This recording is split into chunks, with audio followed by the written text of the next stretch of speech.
High every one. நம்ம இன்றைக்கி பார்க்க போகிறது எல்ஜியில் வந்து front load washing machine. Front load washing மிஷினில் இன்வெர்டர் டைப்பு. இது பார்த்திங்கன்னா ஐபிஎம் போட்டிருப்பாங்க. இது நம்மக்கிட்ட என்ன ப்ராப்ளம் வந்திருக்கு பார்த்தீங்கன்னா, ட்ரைன்.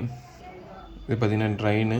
இந்த ட்ரைனு கூட கண்ட்ரோலிங் ஐசி. இது பார்த்திங்கன்னா இன்லேட்டில் வந்து இது பார்த்திங்கன்னா ஏஜ் இன்லேட்டு. அதனால் இது பார்த்திங்கன்னா டிசி இன்லேட் போட்டிருக்காங்க. அதனால் பார்த்திங்கன்னா இன்லேட் ஒரு சர்க்யூட் வந்து ஃபுல் டேமேஜ். அதனால் இன்லேட்டு ஐசியும் அதுக்கப்புறம் பார்த்திங்கன்னா ரெசிஸ்டர் எல்லாமே பர்ன் ஆகிட்டு இருக்குது. அதுக்கப்புறமா பார்த்திங்கன்னா பேக் சைடும் ஃபுல்லாமே ட்ராக் எல்லாமே ஷார்ட் ஆகிட்டு இருக்குது, ஓப்பன் ஆகிட்டு அதெல்லாமே நம்ம ரெடி பண்ணிருக்கோம்.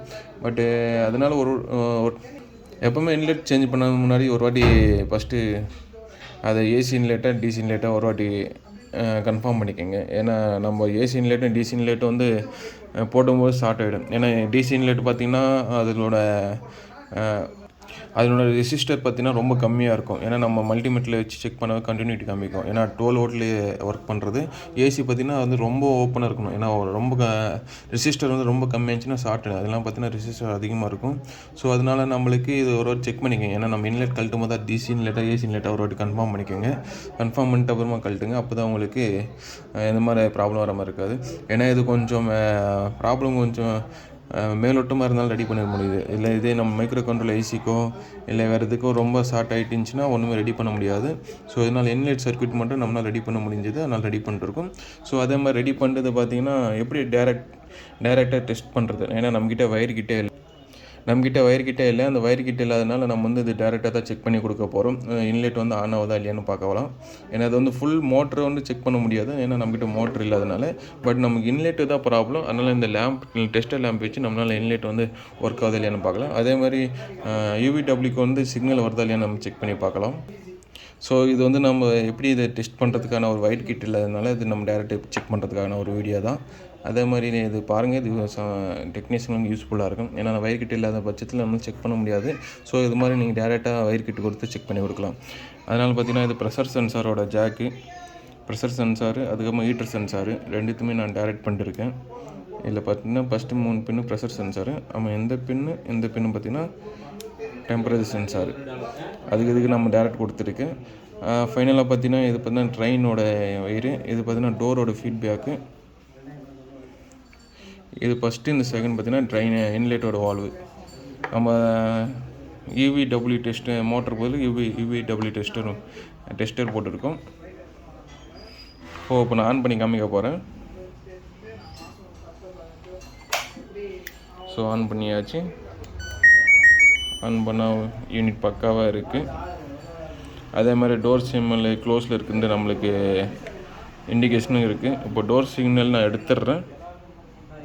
பார்த்திங்கன்னா டோர் சிக்னல் இண்டிகேஷன் வந்து போயிடும். எப்போ நான் டோர் சிக்னல் இண்டிகேஷன் கொடுக்குறேனோ அப்போ தான் இந்த இண்டிகேஷன் வரும். இப்போ டோரும் க்ளோஸில் இருக்குது. ஸோ நம்ம ஜஸ்ட்டு இப்போது டெஸ்டிங்காக குயிக் வாஷ் சேர்க்க போகிறேன்.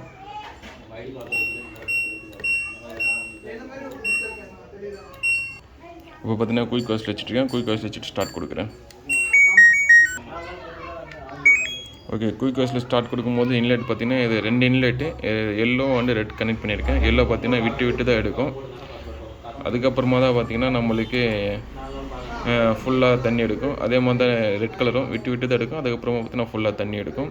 இப்போ 3 டைம் விட்டு எடுத்துகிட்ட அப்புறமா ஃபுல் டேரெக்டாக எல்இடி எரியும்.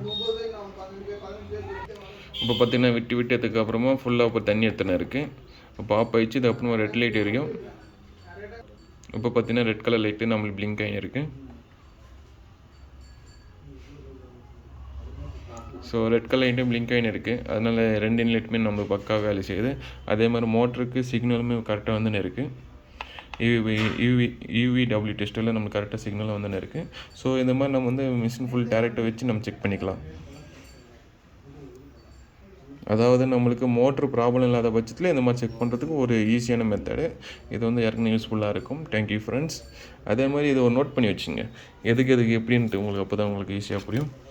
இது பார்த்திங்கன்னா inlet, drain, pressure sensor, base neutral, அந்த ஃபீட்பேக் இப்படி மார்க் பண்ணி வச்சுங்க. அப்போ தான் உங்களுக்கு செக் பண்ணவும் ஈஸியாக இருக்கும். ஸோ இப்போ பார்த்திங்கன்னா நம்மளுக்கு இந்த மாதிரி நம்ம செக் பண்ணிக்கலாம். அதே மாதிரி டோட்டலாக போர்டும் ரெடி ஆகிடுச்சு. இப்போ நம்ம கஸ்டமருக்கும் கொடுத்து அனுப்பிச்சிடலாம். இது வந்து நம்மளுக்கு வாணியம்பாடிலேருந்து கொடுத்து அனுப்பிச்சிருக்காங்க. ஸோ அதே அகைன் நம்மளும் பார்சல் போட்டு வாணியம்பாடி அனுப்பிச்சிருக்கோம். பட் நம்ம ரெடி பண்ணுறது பார்த்தீங்கன்னா குடியாத்தம். பட் இது மாதிரி பார்சல் சர்வீஸில் அனுப்பிச்சி விட்டால் கூட நம்ம ரெடி பண்ணிட்டு இந்த மாதிரி டெஸ்டிங் வீடியோ அவனுக்கு அனுப்பிச்சி விட்டு ஃபைனலாக அவங்களுக்கு போர்டு அனுப்பிச்சி விட்ருவோம். அதனால் நீங்கள் நேரில் தான் வந்து ரெடி பண்ணணும் அவசியம் இல்லை. So thank you friends.